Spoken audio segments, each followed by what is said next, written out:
عزیز طلبہ و طالبات، میں ڈاکٹر صوبان سعید، ایسوسیٹ پروفیسر شعبہ اردو، خواجہ معین الدین چشتی لینگویج یونیورسٹی۔ عزیز طلبہ، آج جس موضوع پر ہم گفتگو کرنا چاہتے ہیں وہ دکنی زبان و ادب کا فروغ کس طرح سے ہوا، اس نقطے کے یا اس موضوع کے آس پاس کچھ ہماری گفتگو رہے گی۔ عزیز طلبہ، جیسا کہ آپ سب لوگوں کو یہ بات معلوم ہوگی کہ ہندوستان کی تاریخ میں دو ایسے بڑے واقعات رونما ہوئے تھے جنہوں نے شمال اور جنوب کی سرحدوں کو ملا دیا تھا، یعنی جو ایک الگ الگ تصور تھا دکشن بھارت کا، وہ ایک طرح سے دو بڑے واقعات نے وہ جو سرحد تھی جغرافیائی طور پر رہی ہو یا تہذیبی طور پر رہی ہو، اس کو ختم کرنے کا کام کیا۔ اب سارا ہندوستان ایک دکھ رہا تھا۔ یہ دو بڑے واقعات تھے، علاؤ الدین خلجی کا فتح دکن کا واقعہ، اور دوسرا واقعہ محمد بن تغلق کا، جو اس نے فیصلہ کیا تھا کہ حکومت دہلی سے نہیں دولت آباد یعنی مہاراشٹر سے ہوگی۔ قطع نظر اس کے کہ اس کا وہ فیصلہ کس حد تک درست ثابت ہوا یا اس کا کریڈٹ کس طرح سے اس کو ملا نہیں ملا، اس بحث میں ہم نہیں پڑھنا چاہتے۔ وہ سب کتابوں میں لکھا ہوا ہے، اور اس کے نتائج اچھے برے سیاسی طور پر یا ادبی طور پر کس طرح سے رونما ہوئے، اس کو آپ دیکھ سکتے ہیں وہاں۔ جہاں تک زبان و ادب کا تعلق ہے تو ایک ایسے فیصلے نے جس نے محمد بن تغلق کی سیاست پر اثر ڈالا تھا، یعنی خراب اثر ڈالا تھا، برا اثر ڈالا تھا، اس نے زبان و ادب کے نقطہ نظر سے ایک طرح سے اکسیر کا کام کیا، اس سے ایک نئی زندگی ملی۔ وہ جو رفتار تھی زبان کے پھلنے پھولنے کی، اچانک اس میں بہت تیزی سے اضافہ ہوا۔ ایک شمالی ہندوستان کا پودا جب جنوب میں لگایا گیا تو حالات کچھ اس طرح کے سیاسی طور پر پیدا ہوئے کہ وہ زبان اس رفتار سے دہلی اور اس کے آس پاس کے علاقے میں ترقی نہیں کر سکی جس رفتار سے اس نے ایک اجنبی سرزمین میں جا کر کے پھل دیا ایک طرح سے، یعنی وہ پودا جو تھا جس طرح سے تناور درخت بن گیا۔ میں سمجھانا چاہتا ہوں اس کو کہ اس وقت شمالی ہندوستان میں تغلقوں کی حکومت تھی، پھر اس کے بعد لودھیوں کی حکومت آئی، پھر جا کر کے مغل دور حکومت شروع ہوا، اور وہ بہت دنوں تک چلا۔ 1347 میں بہمنی سلطنت قائم ہوئی تھی، اور اس میں 8 بادشاہ ہوئے تھے اس طرح سے پے در پے۔ اس میں فیروز شاہ بہمنی نام کا ایک بادشاہ تھا جو بذات خود شاعر اور ادیب تھا۔ بہمنی سلطنت کی خاص بات یہ تھی کہ اس نے دہلی کی حکومت کے برخلاف اپنی جو سرکاری زبان تھی یا کام کاج کی زبان جو تھی یا جو حکومت کو چلانے کے لیے جس زبان کی ضرورت ہوتی ہے، تو اس نے اسی کمزور سی زبان کو، جس کو ہم لوگ اردو کہتے ہیں نا، اس میں کام چلانا شروع کیا۔ اس نے ایک طرح سے پشت پناہی بھی کی۔ اس کی ایک سیاسی وجہ بھی تھی، سیاسی وجہ بھی تھی اور نفسیاتی وجہ بھی تھی۔ سیاسی وجہ یہ تھی کہ یہ انسانی فطرت ہے کہ وہ جب کسی خاندان سے الگ ہوتا ہے یا کسی ادارے سے الگ ہوتا ہے تو وہ اپنی ایک نئی شناخت قائم کرنے کی کوشش کرتا ہے۔ وہ اس کنبے سے الگ ہٹ کر کے کچھ نیا کرنے کی کوشش کرتا ہے تاکہ اس کی شناخت قائم ہو سکے، لوگ اس کو پہچان سکیں۔ ادروائز بصورت دیگر وہ اسی کا ایک ضمیمہ بن کر کے رہ جائے گا۔ تو شمالی ہندوستان میں جہاں فارسی کا دورہ تھا، فارسی سرکاری زبان تھی، اس کے برخلاف بہمنی سلطنت نے علاقائی زبان کو، جو اتفاق سے اردو تھی اس دور میں، اس کے کئی ایک نام تھے، ریختہ تھا، دکنی تھا، اس زبان میں کاروبار حکومت چلایا جانے لگا۔ تو حکومت جس زبان کی پشت پناہی کرتی ہے وہ یقینی طور پر بہت تیزی سے وہ ترقی کے زینے طے کرتی جاتی ہے. یہی کچھ اردو کے ساتھ ہوا. یعنی بول چال کی زبان میں ادب لکھا جانے لگا. ابھی پچھلے لیکچر میں میں نے کچھ شاعروں اور ادیبوں کا ذکر کیا تھا، ہے نا.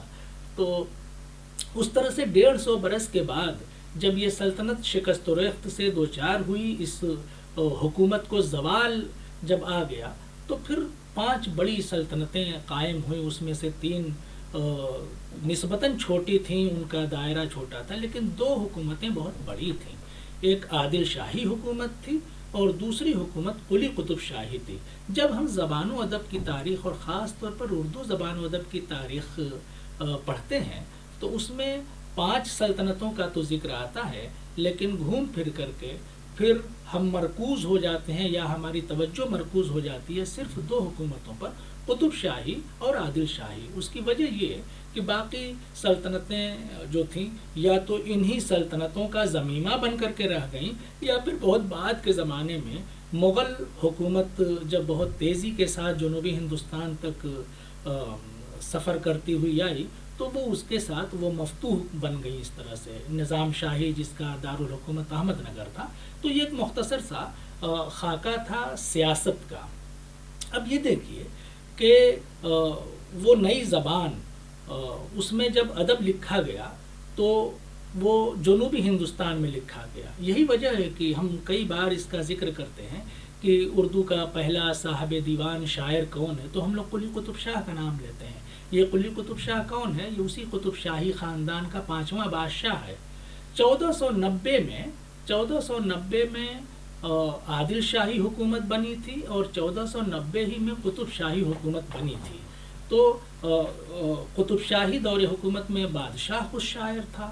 ادھر عادل شاہی دور حکومت میں دیکھیے تو علی عادل شاہ شاہی کر کے تخلص تھا اس کا، وہ خود شاعر تھا. اس کے دربار کے بڑے بڑے شاعر تھے.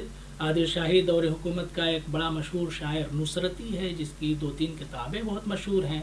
ایک گلشن عشق ہے جو مثنوی کی حیت میں لکھی گئی ہے. دوسرا علی نامہ ہے جس میں اس نے اپنے ممدوح یعنی بادشاہ علی عادل شاہ ثانی کی تعریف کی ہے. تو اس طرح سے 2 مثنویاں اس کی بہت مشہور ہیں. اور ادھر جب ہم آتے ہیں قطب شاہی دور میں تو بادشاہ کے علاوہ کئی ایک شاعر اور ادیب ہیں جنہوں نے دکنی ادب کو، جنہوں نے دکنی زبان و ادب میں ترقی کے کئی منازل ایک جست میں طے کر لیے. میں صرف کچھ شعراء کے نام گنا دینا چاہتا ہوں. وجہی قلی قطب شاہ خود شاعر تھا، اس کا بھانجا اور جو داماد بھی تھا عبداللہ قطب شاہ وہ شاعر اور ادیب تھا. اس کے علاوہ وجہی کا نام ہم سبھی لوگ جانتے ہیں، اسد اللہ وجہی. مثنوی قطب مشتری اور ایک صبرس جو نثر کی پہلی ادبی تخلیق ہے وہ اس کے زور قلم کا نتیجہ ہے. غواسی اور اس کے علاوہ ابن نشاطی جس کی ایک بڑی مشہور مثنوی ہے پھول بن. تو اس طرح سے ہم دیکھتے ہیں کہ قطب شاہی دور ہو یا عادل شاہی دور ہو، دونوں بادشاہتوں میں زبان و ادب بہت تیزی سے سفر کرتا ہے. قلی قطب شاہ کا وہ بڑا مشہور شعر ذرا دیکھیے کہ 450 سال یا 500 سال کا عرصہ بیت گیا ہے مگر وہ زبان کیسی پیاری لگتی ہے ہم کو. پیا باج پیالہ پیا جائے نا، پیا باج یک تل جیا جائے نا. تو باج کو اگر چھوڑ دیا جائے جو ایک لفظ ہے جو متروک ہو چکا ہے، بغیر کے معنی میں آتا تھا، تو اس کے علاوہ جتنے بھی الفاظ ہیں وہ اس 21ویں صدی میں بھی اسی روانی کے ساتھ ہم اپنی گفتگو میں استعمال کرتے ہیں. ٹھیک ہے نا. اسی طرح سے وجہی کی جو کتاب ہے قطب مشتری جو اس نے قلی قطب شاہ کی تعریف میں اور اس کی جو داستان حیات تھی، جو عشقیہ دور زندگی تھا، اس کو سمیٹتے ہوئے اس نے بیان کیا. اس مثنوی کا ہیرو جو ہے خود بادشاہ وقت ہے اور اس کی بیگم بھاگمتی جس کے بارے میں کہا جاتا ہے کہ اس نے مذہب تبدیل کر لیا تھا اور حیدر محل اس کو خطاب ملا تھا اور اسی کے نام پر قلی قطب شاہ نے شہر حیدرآباد بنایا اور اس کے بعد پھر اس کو اپنا دارالحکومت بنایا. اس سے پہلے حیدرآباد سے 10-12 کلومیٹر کے فاصلے پر گولکنڈا ایک چھوٹا سا شہر رہ گیا ہے تو وہ اس کا دارالحکومت تھا. تو اس طرح سے ان دونوں سلطنتوں میں ہم دیکھتے ہیں کہ اردو زبان و ادب نے بہت تیزی کے ساتھ ترقی کی. اور جب آپ قطب مشتری کا یا سبرس کا، 1609 میں قطب مشتری لکھی گئی تھی اور 1635 میں سبرس لکھی گئی تھی. سبرس اردو نثر کی پہلی کتاب ہے. جب اس کی زبان آپ دیکھیں گے تو چند متروکات کو چھوڑ کر کے آپ کو اندازہ لگے گا کہ وجہی بہت بلند پایا شاعر اور ادیب تھا. اور یقیناً ان دونوں حکومتوں نے اردو زبان و ادب کے سفر کو کئی سو سال تک آگے پہنچا دیا. اور اس کے بعد جب سلسلہ آگے بڑھتا ہے تو وہ ولی دکنی تک پہنچتا ہے. اب ہم اگلی گفتگو میں ملا وجہی پر، کچھ ابن نشاطی پر، اور پھر اس کے تعلق سے ولی دکنی اور اس کے اثرات پھر شمالی ہندوستان میں کیسے مرتب ہوتے ہیں، اس پر گفتگو کریں گے. مجھے امید ہے کہ آپ کی آج کی یہ گفتگو آپ کو پسند آئے گی. اس میں اگر تفصیلی کتابوں کا آپ مطالعہ کرنا چاہتے ہیں تو اس کے لیے جمیل جالبی صاحب کی تاریخ ادب اردو ہے، رام بابو سکسینہ کی تاریخ ادب اردو ہے، اعجاز حسین صاحب کی تاریخ ادب اردو ہے، اور تھوڑا آسان زبان میں نور الحسن صاحب کی کتاب ہے تو اس کا آپ مطالعہ کر سکتے ہیں. نصیر الدین ہاشمی کی ایک کتاب ہے دکن میں اردو، اس کا ضرور مطالعہ کرنا چاہیے، وہ بہت مفید مطلب ہے. بہت بہت شکریہ.